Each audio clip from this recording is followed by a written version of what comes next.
"These are all my babies," said the woman we called the town crazy lady.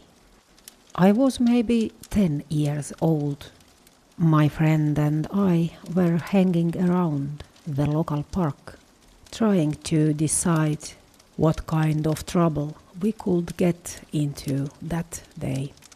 There were many strange people in town. People usually called them crazy, and a nickname separate one from another. One day we saw this woman again. She wore clothes crocheted from brightly colored yarn. We started shouting at her from a distance, all kinds of nasty things. Someone might throw an acorn or pine cone. That day the woman stayed calm. She smiled. She looked at me and said, "I want to show you something. Come with me. Don't be afraid. I'm going to show you something that will surprise you." The other kids disappeared immediately. I stayed where I was, listening. After a bit more persuasion, I gathered my courage and followed her. I looked back once more. I noticed that one of my friends was following behind me. We climbed to the upper floor of an old wooden house. The hallway was narrow and dark. The floorboards creaked. Light shone through the gaps between them. At the end of the hallway was the woman's room.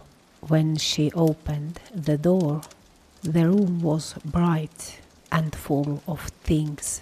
Crocheted pieces were everywhere. On every surface where a cloth could be placed, and on top of the cloth sat dolls. Dozens, maybe hundreds. Dolls were everywhere. The bed was so full of dolls that there was no room to sit on it. Old hard dolls with moving eyes, red cheeks, and painted eyelashes. They wore beautiful, colorful clothes. All the dolls sat in exactly the same position, their hands slightly raised, as if asking to be picked up. The atmosphere felt tense and peaceful at the same time. The woman looked around proudly. She smiled and said, "These are all my children." She picked up one of the dolls. It was her favorite. She said it could say, "Mamma," and close its eyes when tilted. She tilted the doll. No sound came out, and only one eye closed halfway.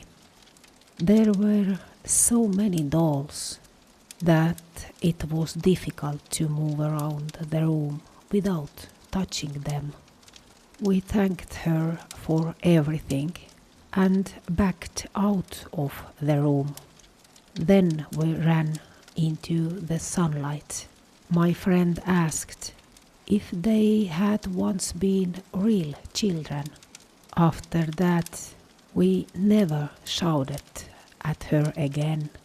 Whenever she walked past us, we greeted her politely.